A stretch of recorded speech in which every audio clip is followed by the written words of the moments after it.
일을 두고 기도할 때 하나님께서 먼저 주시는 마음이 있습니다. 이번 특세 때 제게 주셨던 마음은 딱 그것입니다. 회복입니다.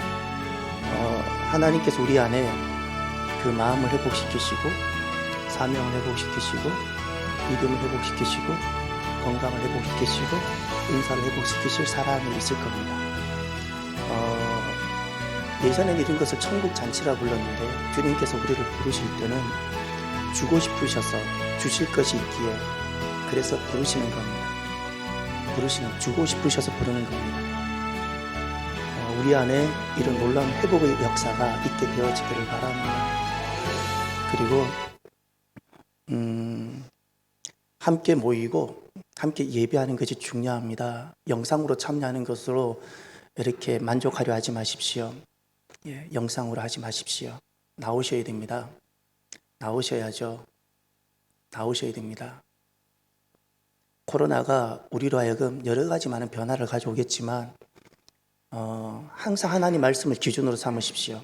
주님은 분명히 말씀하셨어요. 마지막 때가 되면 모이기를 피하는 일이 일어난다고. 영상으로 했다고 내가 모였다고 쉽게 여기지 마십시오. 주님은 그것을 어떻게 여기실지 모릅니다. 정말 모일 수 없는 사람이 예배하는 것은 인정합니다. 올 수 있는데 안 오신 것을 영상으로 쉽게 보는 것을 하나님은 인정하실까 모르겠어요. 그래서 참여하셔야 됩니다. 이런저런 이유로 내가 모이기를 피하는 그 일이 내게 일어나는가를 돌아보셔야 됩니다. 돌아보셔야 됩니다.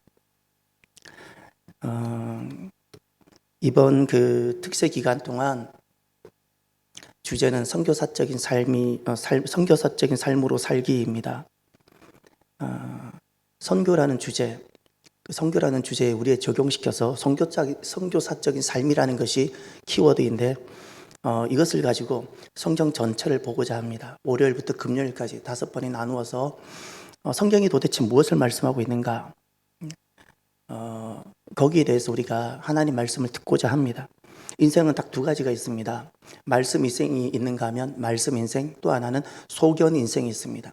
말씀 인생은 무엇이고 소견 인생은 무엇인가? 교회를 그렇게 다녀도 말씀을 읽은 적이 없게 되면 소견으로 살게 됩니다. 이것이 소견 인생입니다. 사람은 하나님이 무엇을 말씀하셨는가를 알고 그렇게 말씀대로 살 수 있어야 됩니다. 말씀을 듣고 말씀을 따르고 말씀을 복종하고, 이 말씀 인생이 되지 않기 때문에 인생이 그렇게 어렵고 힘들고 그렇게 됩니다. 그러면 이제 오늘은 첫 번째 시간입니다. 첫 번째 시간. 특세 첫 번째 시간인데, 지어진 모든 것에는 목적이 있습니다. 컵입니다. 컵은 사람이 만들었죠. 왜 지었을까요? 물을 먹기 위해서 지었습니다. 컵을 만들고 단 한 번도 농작물, 그러니까 농사에 쓰는 호미로 써야겠다라고 그렇게 사용하는 사람, 그런 목적으로 지는 사람 아무도 없을 겁니다. 이 컵을 만들고 호미로 쓰는 사람이 없을 겁니다. 지어진 목적이 아니기 때문에 그렇습니다.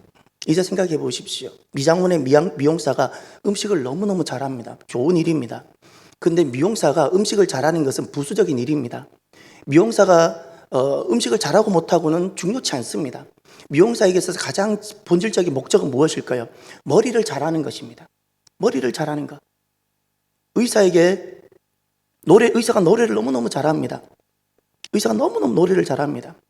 가수 이상입니다. 그런데 그것은 부수적인 일입니다. 잘할 수도 있고 못할 수도 있는 겁니다. 의사에게 있어서 본질적인 문제는 무엇이겠습니까? 그것은 얼마나 환자를 치료하고 수술해 내느냐입니다. 수술해 내느냐, 이것이 의사의 목적입니다. 목적. 그러면 우리는 2가지 질문을 해야 되는데, 첫 번째, 사람의 지어진 목적이 무엇이냐는 겁니다. 나는 과연 사람이 지어진 목적대로 살고 있느냐는 겁니다. 컵은 물을 마시기 위해서 있는데 컵으로 그 호미 역할을 하는 것은 있을 수가 없는 것처럼, 미용사는 머리를 하기 위해서 있는 사람인데 음식이나 잘하고 미용 일은 제쳐두고 살아가고 있는 것처럼, 내가 사람의 목적이 어떤 것인지 내가 알지 못하고 내 마음대로 살아가고 있지 않느냐라는 겁니다. 사람이 지어진 목적이 무엇일까요? 이사야 43장을 보십시오. 이사야 43장 7절. 성경을 몇 장을 보셔야 되냐면 이사야 43장 1017면 2018면 함께 봉독합니다. 내 이름으로 불려지는 모든 자 곧 내가 내 영광을 위하여 창조한 자를 오게 하라. 내가 그를 내가 지었고 그를 내가 만들었느니라. 아멘. 여기 보면 내 이름으로 불려지는 모든 자 곧 내가 내 영광을 위하여 창조한 자를 오게 하라 말씀합니다. 그를 내가 지었다. 그를 내가 만들었다. 하나님께서 우리를 지으신 그 목적을 말씀합니다. 무엇을 위해서요? 내 영광을 위하여. 할렐루야. 나의 영광이 아니고요, 하나님의 영광입니다. 사람을 하나님께서 왜 지으셨어요? 왜 하나님 형상으로 닮게 그렇게 지으셨을까요? 하나님의 영광을 위하여. 그래서 소요리 문답 제1문에 이렇게 질문을 합니다. 사람의 제일된 목적이 무엇입니까? 그 답이 하나님을 영화롭게 하고 그를 영원토록 즐거워하는 것입니다. 자, 저를 따라하세요. 하나님을 영화롭게 하고 그를 영원토록 즐거워하는 것입니다.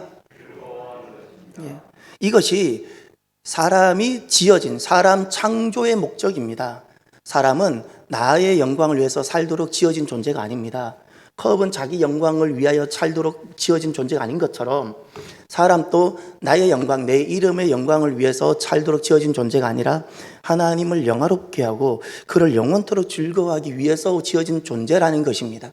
이것이 사람입니다. 사람. 그러면 하나님의 영광을 위해 지어진 존재인데 언제 우리가 하나님의 영광을 위해서 이렇게 하나님의 영광을 우리가 어떻게 돌려드리고 어떻게 우리가 하나님의 영광, 하나님을 영화롭게 할 수 있을까요? 그 가장 대표적인 것이 예배입니다. 왜 우리가 예배를 소중하게 여기고 우리가 직장보다도 예배를 더 우선하는가? 존재 목적이기 때문에 그렇습니다. 존재 목적이라고요. 이것이 예배입니다.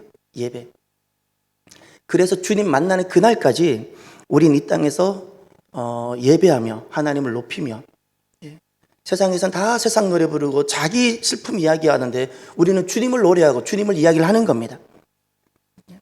저와 여러분들이 하나님을 영화롭게 하고 그를 영원토록 즐거워하는 귀한 창조 목적대로 살아가는 말씀 인생이 되기를 바랍니다.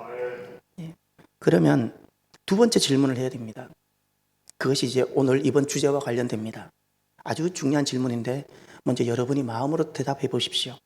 하나님의 백성, 구원받은 사람, 그걸 교회라 부르는데 구원받은 사람들의 목적은 무엇입니까? 라는 겁니다. 자, 사람의 지어진 목적은 창조입니다. 하나님을 영화롭게 하는 겁니다. 그러면 하나님의 백성인 교회, 거듭난 사람들, 구원받은 사람들의 목적은 무엇입니까? 더 쉬운 말로 바꿔 물으면 이런 겁니다. 초등학생들에게 물어보면 우리가 교사에서 초등학교 학생들에게 묻는다면 이렇게 물어볼 수 있습니다. 하나님은 우리를 왜 구원하셨을까? 이런 질문입니다. 하나님은 우리를 왜 구원하셨을까요? 우리가 이 한 질문을 가지고 5일을 갈 겁니다. 5일을. 하나님 우리를 왜 구원하셨냐라는 겁니다. 하나님 우리를 왜 구원하셨나? 자, 이것을 알기 위해서 성경으로 돌아갑니다.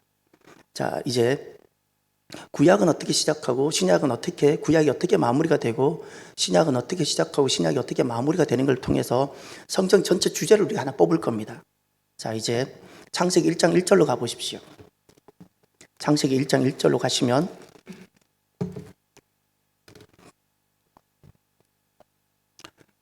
특세 기간에 영상으로 가까운 데 계시면서 영상으로 참여하리라는 그런 마음을 갖지 마세요. 좋지 못한 마음입니다. 하나님 기뻐하지 않으세요. 할 수 있으면 다 참여하세요. 결단을 다 하시고 나오셔야 됩니다. 나오셔야 됩니다. 창세기 1장 1절 우리 다 함께 볼까요? 태초에 하나님이 천지를 창조하시니라. 아멘. 성경의 시작은, 구약의 시작은 창조로 시작합니다. 하나님의 창조입니다. 이제 구약의 마지막을 보십시오. 말라기 4장을 가십시오. 자, 구약의 시작은 창조로 시작하지요. 구약의 마지막을 한번 보십시오. 뭘로 끝나는가? 말라기 4장 6절. 다 함께 볼까요? 그가 아버지의 마음을 자녀에게로 돌이키게 하고 자녀들의 마음을 그들의 아버지에게로 돌이키게 하리라. 돌이키지 아니하면 두렵건대 내가 와서 저주로 그 땅을 칠까 하노라 하시니라. 아멘. 구약의 마지막은 놀랍게도 저주로 끝납니다. 창조로 시작해서 저주로 끝납니다. 이것이 구약의 말씀입니다. 그래서 구약은 구원의 미완성입니다. 이것이 구약입니다. 창조로 시작했는데 사람의 그 중에 타락이 있고 아직 구원이 회복이 되지 못했습니다. 그럼 이제 신약을 가보십시오. 바로 한 장 넘기면 마태복음 1장 1절이 나옵니다. 마태복음 1장 1절을 보실까요? 아브라함과 다윗의 자손 예수 그리스도의 계보라. 아멘. 그래서 2절부터 16절까지 족보가 나옵니다. 이 새로운 족보입니다. 새로운 족보, 새 백성입니다. 아브라함에게 약속해 주신 그 새 구원의 새 백성들입니다. 구원의 약속을 성취시켜가는 새 백성, 새 하나님 나라를 말합니다. 그러면 신약의 마지막은 어떻게 끝나는가를 가보십시오. 신약의 마지막 계시록 22장을 가십시오. 21절을 보세요. 마지막 절입니다. 우리는 지금 구약과 신약의 시작과 끝을 다 보고 있는데 지금 이제 신약의 끝은 어떻게 끝나는가를 보십시오. 다 함께 볼까요? 주 예수의 은혜가 모든 자들에게 있을지어다. 아멘. 자, 이제 정리를 하겠습니다. 구약은 창조로 시작합니다. 그리고 놀랍게도 저주로 끝나는데 신약은 족보, 새 백성으로 시작합니다. 언약의 새 백성으로 시작하고 놀랍게도 은혜로 끝납니다. 예수 그리스도 오셔서 새 백성으로 시작하고 은혜로 끝납니다. 구약은 저주로 끝났어요. 신약은 은혜로 끝났어요. 여기 예수님이 계시는 거예요. 예수님이 오셔서 새 백성이 되는 겁니다.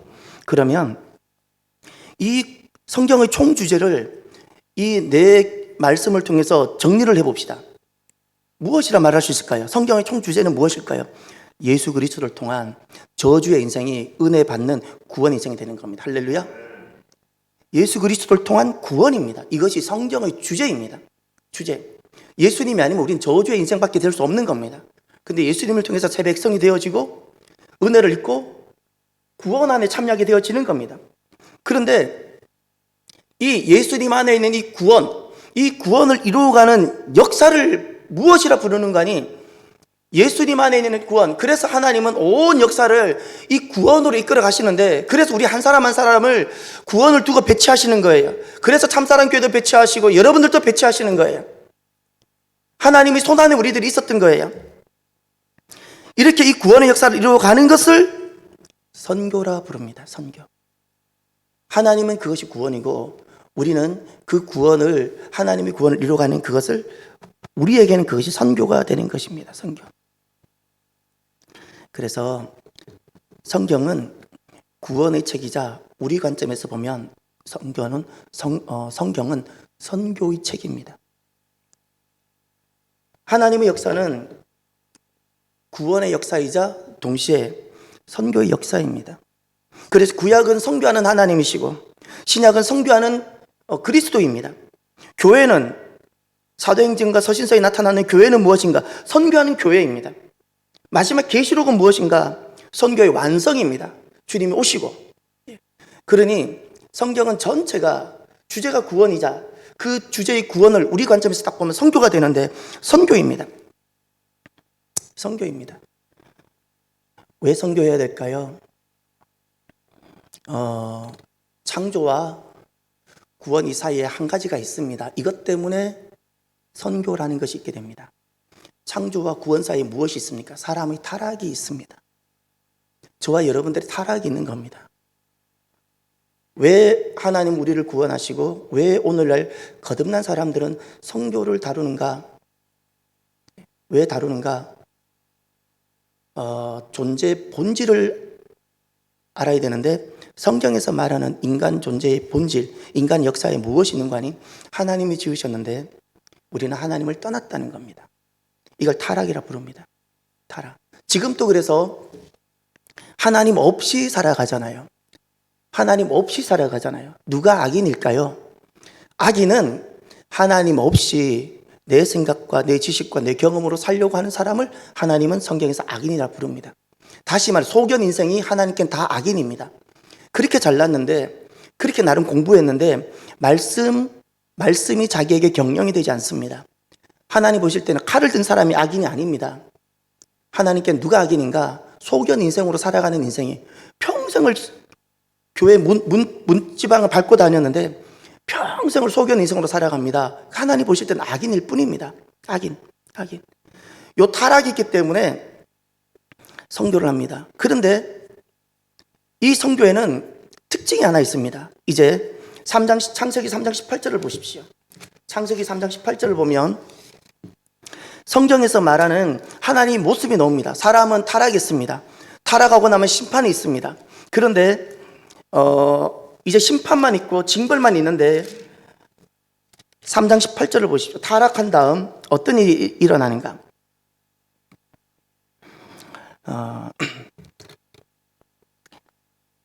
8절입니다. 18절이 아니라 8절을 제가 읽을 테니까 9절을 여러분 읽으십시오. 8절을 제가 읽을 테니까 9절을 여러분 읽으십시오. 그들이 그날 바람이 불 때, 요 전까지가 바로 타락 사건이 있었던 사건입니다. 선악과 사건. 동산에 거니시는 여호와 하나님의 소리를 듣고 아담과 그의 아내가 여호와 하나님의 낯을 피하여 동산 나무 사이에 숨은지라.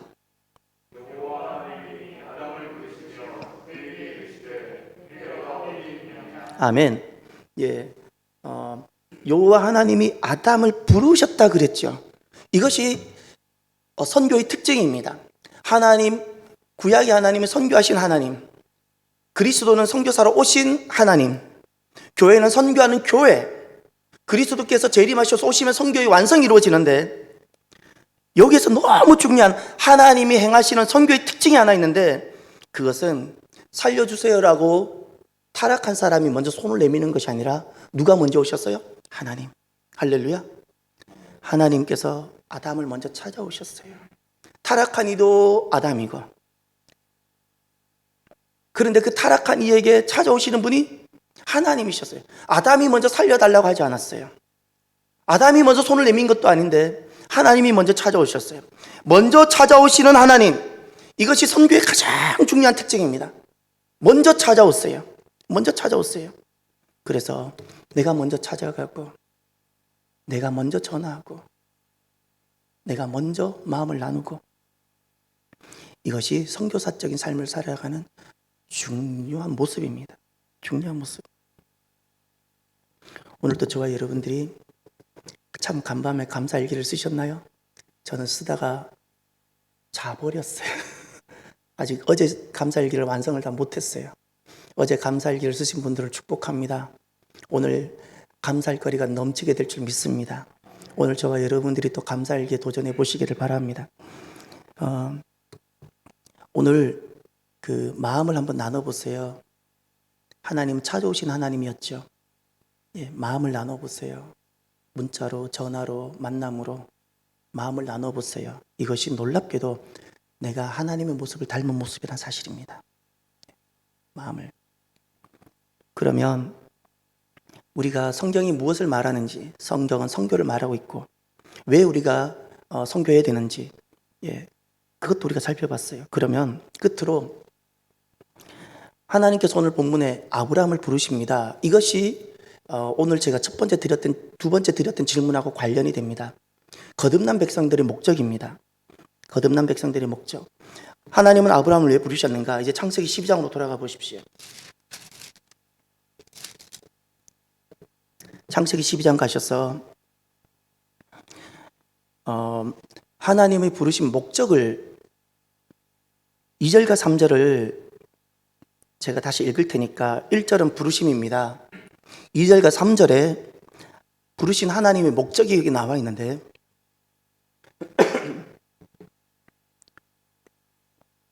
너무나도 선명하고 중요한 목적을 여러분이 찾으셔야 됩니다. 제가 봉독합니다.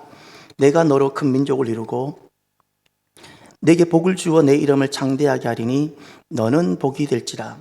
너를 축복하는 자에게는 내가 복을 내리고 너를 저주하는 자에게는 내가 저주하리니 땅의 모든 족속이 너로 말미암아 복을 얻을 것이라 하신지라. 아멘. 아멘. 여기 하나님께서 아브라함을 부르신 목적이 있습니다. 사람을 지은 목적은 하나님을 영원롭게 하는 겁니다. 영원토록 그를 즐거워하는 겁니다. 이것을 우리가 여러 가지가 많이 있지만 가장 대표적인 것이 예배라고 부릅니다. 그래서 거듭난 사람들은 예배를 생명같이 여깁니다. 밥을 안 먹더라도 우리 사람의 존재 목적이 이것이기 때문에 밥을 못 먹더라도 우리는 예배를 하고자 합니다. 이것이 거듭난 사람들의 특징입니다. 그러면 거듭난 사람들의 존재 목적이 무엇이냐라는 겁니다. 거듭난 사람, 하나님은 나 같은 것을, 나 같은 죄인을 왜 구원하셨을까라는 겁니다. 나 같은 것을 왜 구원하셨을까? 이것을 이제 아브라함을 통해서 알 수 있는 겁니다. 2절에 내가 너로 큰 민족을 이루고 그랬죠. 첫 번째가 하나님께서 아브라함을 부르신 첫 번째 목적이 여기 나옵니다. 큰 민족. 큰 민족이라는 개념은 크다라는 개념에 빠지지 마시고요. 새로운 민족을 말합니다. 새로운 민족이에요. 이 땅에서 볼 수 없는 새 민족이에요. 그걸 이스라엘을 불렀어요. 이스라엘.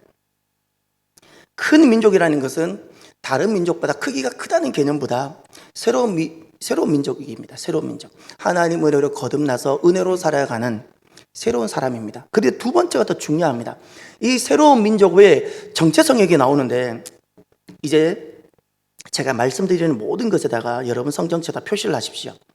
2절 중반절에 보면 내게 복을 주할 때 복, 그 다음에 2절 끝에 너는 복이 될지라 할 때 복, 3절에 너를 축복할 때 축복, 내가 복을 내리라 할 때 복, 그리고 3절 끝에 땅의 모든 족속이 너를 말미암아 복을 얻을 것이니라 복. 아멘. 지금 제가 2절 중반절부터 3절 끝에까지 한 단어만 계속 살펴봤어요.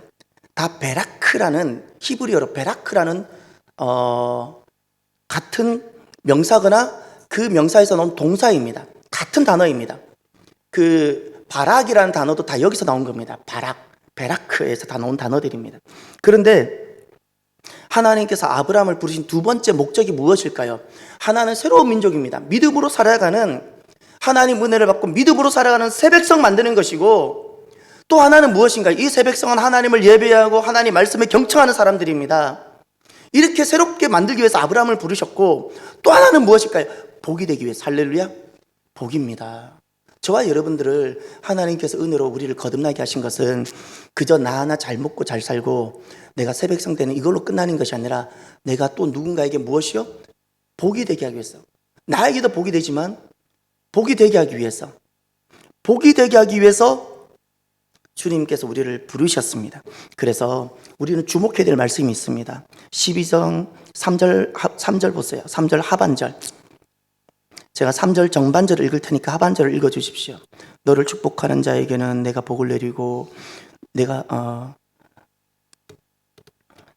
너를 저주하는 자에게는 내가 저주하리니 아멘. 요 말씀이에요. 요 말씀. 2절에는 보면 너는 복이 될지라, 아브라함에게도 복이 돼요. 근데 3절에서는 말씀하시는 것이 무엇인가 하니 너를 통해서 땅의 모든 족속이 복을 받을 것이라는 거예요. 할렐루야. 이것이 하나님께서 아브라함을 부르신 목적입니다. 그러면 여기서 이제 정리가 좀 필요합니다. 하나님은 아브라함을 택하셨고 선택하셨고 부르셨습니다. 그 목적이 무엇인가? 하나님께서는 철저하게 선교적, 구원적 목적을 두고 아브라함을 부르셨습니다. 아멘. 구원이라는, 선교라는 목적을 두고 아브라함을 부르셨어요. 아브라함 하나 기쁘고 잘 살게 하기 위해서 부르신 것이 아니었다는 사실입니다. 두 번째, 하나님은 아브라함을 선택하시고 부르셨습니다. 부르신 목적이 무엇일까요?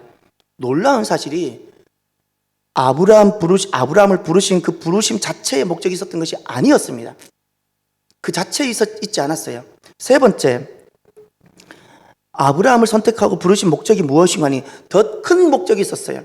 그저 아브라함 잘 살게 하고 이름 좀 높여주고 그가 오랫동안 장수하게 만드는 그 자체에 있지 않고, 세 번째 더 큰 목적이 있었는데 모든 민족의 구원입니다. 할렐루야. 이것을 위해서 하나님께서는 지난날 아브라함을 부르셨습니다. 지난날 아브라함을 부르셨고 오늘날 교회를 부르신 이유도 마찬가지입니다.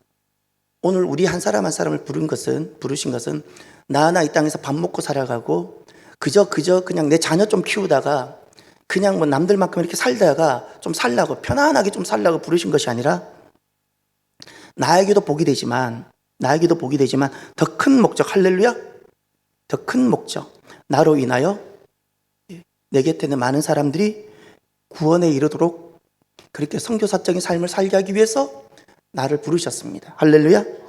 그래서 아브라함에게는 3가지 사명이 있었습니다. 이 말씀을 통해서 딱 정리하면 아브라함에게는, 부름받은 아브라함에게는 3가지 사명이 있었는데, 첫 번째, 구원을 보존할 사명입니다.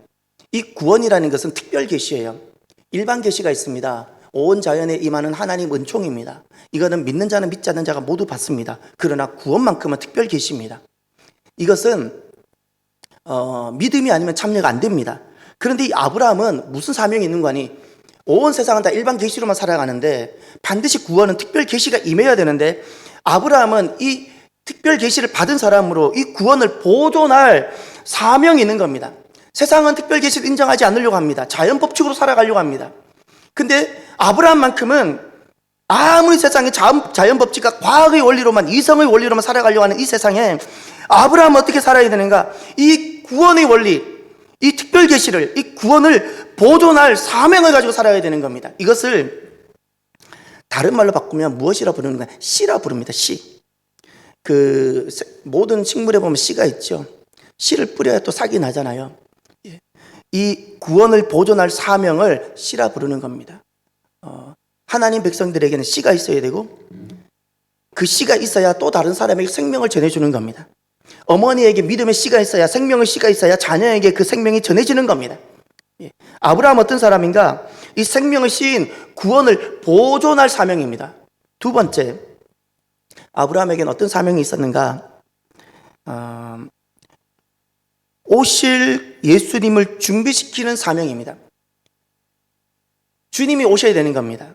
주님이 오셔야 그들이 구원받고 회복이 되어지는데, 아브라함은 그들에게 주님이 오시도록 그들의 마음을 준비시키는 사명입니다. 그들의 마음, 마치 세례 요한처럼 이것이 아브라함의 사명입니다.